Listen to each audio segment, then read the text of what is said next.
Of course, natin is Councilor Shakor, Councilor Burong, nas Councilor Bong Abragan sa likod, palapakan nato, smiling kay Karabutaga. Ang pinakagawa pa, wag imulali sa ani, Councilor Queenie. At ang mga department heads, ako pong i-greet kayo, no? Of course, si Pisyong nasa likod. Kanis Pisyong, usay din nato makitan dito ginasya sa likod. No? Lapakan nato ang very active counselor sa health. Lapakan nato Councilor Pisyong. Ato mga department heads, lapakan nato si Ma'am Maida. Ato i-greet si Ma'am Maida, belated. Happy birthday. Appeal court ni Councilor at ni advance ma'am, no? Kaya nakapadala na ko og of course, kang Colonel De Los Santos, happy birthday usap. Dahil tayo mga announcements, karong 5 p.m. ang opening sa atong Iligan Visual Art Exhibit at Robinsons. Opening usap sa atong Medical Rotunda, so we are inviting you to be at the Medical Rotunda for the opening of the Medical Rotunda Fountain and Park. But this week, ubay-ubay ang atong mga activities. Natay Pahugyaw o Pakurat, September 13 sa Public Plaza. Nakitay Open Badminton Tournament, the same day, September 13. Ang atong Invitational Basketball League dito sa Ascenso Gym. September 15, nakitay Duyok sa Duyan. This is a festival dito sa atong agad-agad. Napot kitay Mobile Legends, Harvey's National Downhill, nakitay City Mayor's Taekwondo Championship, nakitay basketball tournament, nakitay Cebu Acrobatic Performance. So kung kinsa tong gusto mo tanaw mga acrobatic performance dito sa this is organized by our kaning diocese, no, please support. This is also a fundraising event. Kaning acrobatic, kung mo kakita niya na please do support.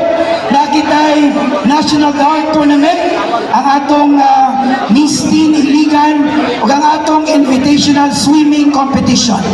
September 14, ang atong Lapok Iligan Tattoo Festival, San Miguel Open Choral Competition, nakitay Hip Hop Beat, o ubay-ubay pa, no, katong tournament o ubay pa. So please, check our calendar of events. We need the support of everyone and the presence of everyone. Karong last week, nag-opening kita sa atong DMD, September 1. September 3, opening sa atong Mugna. Medyo grabe ang tao, no? Kagahapon dito ko. Grabe gid ang tao, no? Palapakan nato ang support sa tanan, grabe kalagan sa tao. And then, of course, nakita preparation for our citizens up launching. Palapakan nato ang Youth Affairs sa ilang Pasigarbo Awards, Youth Affairs, atong last Friday, uban ni Councilor Betsy. Makita niyo dito ang mga accomplishments sa atong youth organizations, no?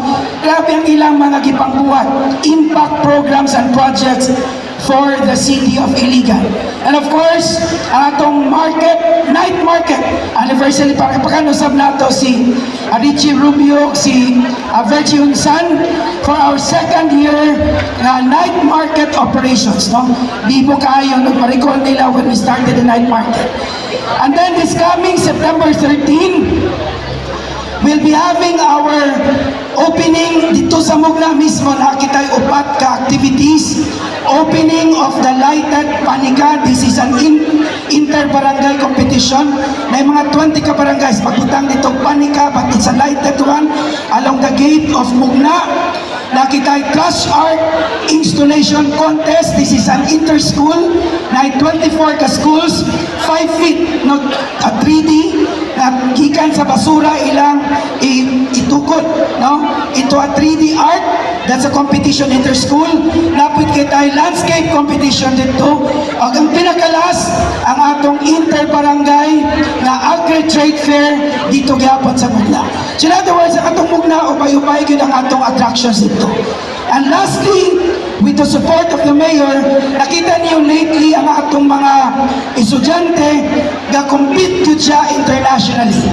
Okay? But this time, for the first time in the history of the local government unit of Iligan, nakita first ever international exposure trip of our department heads. First batch dito sa Hong Kong. So, They will be attending the Belt and Road Investment Roadshow. This is one of the biggest investment roadshow in Hong Kong. This will be attended by 6,000 delegates and representing 120 countries, all LGUs all over the world. And the Hong Kong government will also tour our delegates coming from Iligan to Guangdong and Macau. So we are one of the Philippine representatives to this Build and Investment Roadshow. So our first batch, na dato ni Mayor dito, similar sa gibuhat sa Mayor sa Butuan, Cagayan de Oro, sa Davao, sa Jensan, expose ko nila lang mga department heads in these cities because this is very important na na international exposure ang atong mga department heads. First time po, 6 ani nila, first time na naay international trip. So atong palakpakan, ang atong first batch, we have Engineer Aktub, Attorney Martil, Doc Manarpaak, Doc Daguman, Evan Puyos, Virgie Honsan, Doc Valera, Attorney Padilla, Attorney Evelyn Madrid, Attorney Jason, at ang atong head of delegation, si Bernie Padilla. So palapakan nato, our very first international exposure sa atong department heads. So katong uban gusto mo, uban mag-department heads mo. Palapakan nato ang mayor, no? Because of his vision to really internationalize our department heads para ma-appreciate nila. Labi na sa investment, para ma-appreciate nila how valuable and important it is for international presence of investments here in Iligan. Last announcement, kay guys good matawag international presence, karong September 27, nakitay kaniginatawag na ito nga partnership with the Korean Embassy, ang atong K-pop festival, there is a Iligan, as our very first time, and then a delegation from Korea will be visiting us on September 29. Ang officials na sila from a city in Korea will be visiting us this coming September 29. So, nabutan na yun sa mapa ang Iligan, and good luck to our delegation to Hong Kong. Make us proud.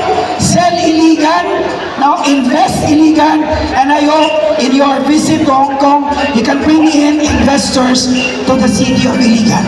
The other day, diya, napot ko yung meeting sa kaning atong team from Natay team kung gusto mo investry. The other day, no, they are looking at property development, townships. So, explore sila sa Iligan. So, atong palakpakan na atong port, no?